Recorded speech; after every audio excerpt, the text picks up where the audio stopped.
as you mentioned earlier, Mickey. Your mom worked as a cleaning lady to provide for you and your sisters. So what do you remember from that period of time? My mom, she's the most strong woman I've ever met in my life. But I'm not saying that because of course, my mom, she's the most beautiful and lovely person we can have and meet in our life. But for real, I've seen things that my mom went through that I couldn't not go through. For example, losing her man. Yeah. Her husband, her stone. But I remember when I was young that she used to cry a lot. Oh. She used to cry a lot. And once I was like around, my dad was about to die. We were in the bed together, and at a certain point I felt my mom, she was holding her tears. And I just turned around and I told her, hey, stop, you wanna cry? Just cry. You wanna explode? Explode. Don't keep it inside. Because if you keep it inside, you're just gonna hurt yourself. Just cry.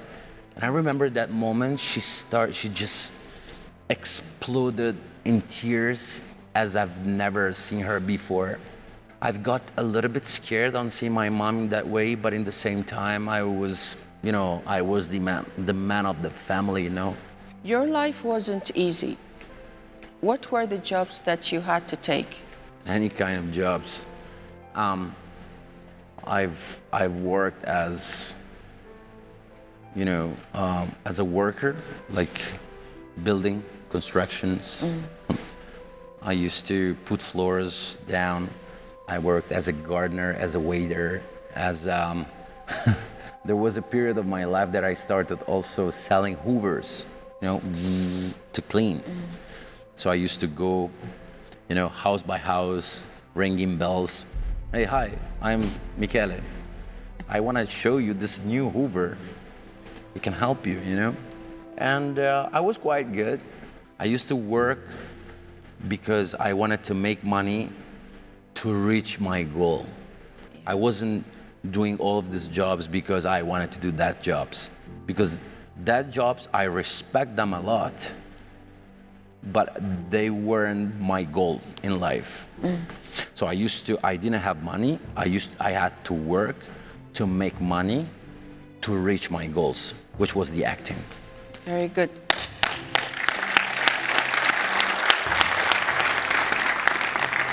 Tell me, Mickey, what did you do when you knew that your mom sold the car that your dad left for you?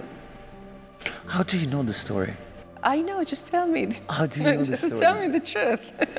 Oh, that's incredible.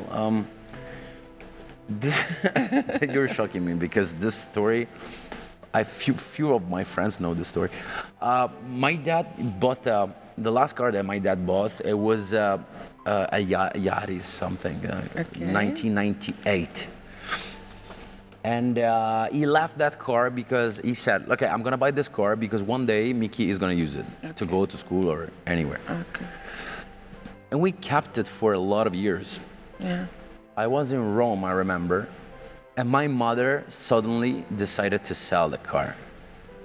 And I was telling her, don't sell the car because I want the car. Although I had, after the movie, 5-6 cars. Okay. I had all kind of cars, but I wanted that car to keep that car for myself. Although it wasn't working anymore, but I wanted to fix it and keep it for me. So my mother just suddenly came up with the idea of selling the car, and I got very, very angry. Very angry. شنو سويت? What did you do? No, How you expressed yourself? I didn't speak with her for 3 months. Because she knew it that I wanted to have that car. Because it wasn't a nice car, but it had a big volume. So she didn't just sell it, she just crushed it. Oh she God. just destroyed the car, and I was like, why did you do that? Okay, so tell me, Mickey, why did you sell all the cars that you bought when you first became famous? when you don't have nothing in life, when you have nothing, we always dream about having the most beautiful things, you know. And once I was comfortable at a certain point, I started to be comfortable, and I just wanted to have something that I dreamt in the past. So I bought a Ferrari, bought a Lamborghini, Audi R8, and then I was changing cars every couple of months. From the Ferrari, I got the Lamborghini, and it was like it was never enough, you know. So I started like thinking like, this is not me. Like, this is not me. The fact that you can, it doesn't mean that you have to buy something that just to tell people that you can, you know. So it was an incredible, stupid things that I did. That's my point of view. I mean, I'm not judging people that have.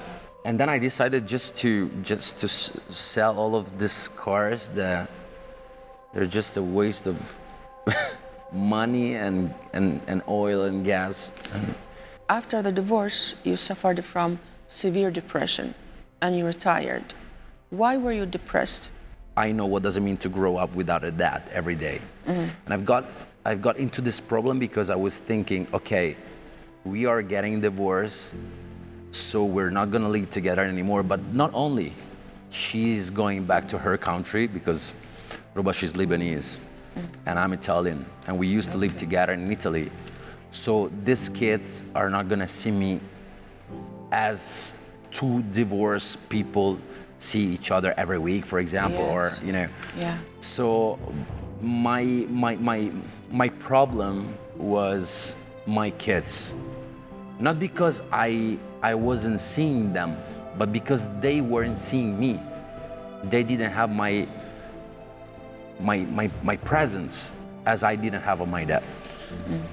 That's why I'm always keeping in touch. This year, I got Marcus a phone so we can, you know, video call and stuff. And that's it. From where did you get the strength to get back on your feet after depression and after bankruptcy? I've started a long procedure with the psychotherapist. And then I just wake up. At a certain point, I remembered that I had a goal in life. I couldn't waste my time on crying on myself or thinking too much. So you are currently single. What do you appreciate the most in being single? I appreciate the fact that I still don't know the woman of my life. Because it's still a question mark inside me. Sometimes I feel like I try to think of her face, her lips, her eyes, her body, you know, her way to think. And I appreciate also because I'm just free, you know. If I don't have the woman of my life yet, it's just because my destiny probably is telling me that I still have a lot of things to do without having a woman next to me. But I'm waiting for her. So what are you looking for in your partner? Obviously, let's be honest, like I would love to have someone that I like. Physical appearance, of course. Like, I don't trust these people that they always say, yeah, I don't care about the body. I don't care about her beauty. Like, that's not okay. I mean, I don't trust it.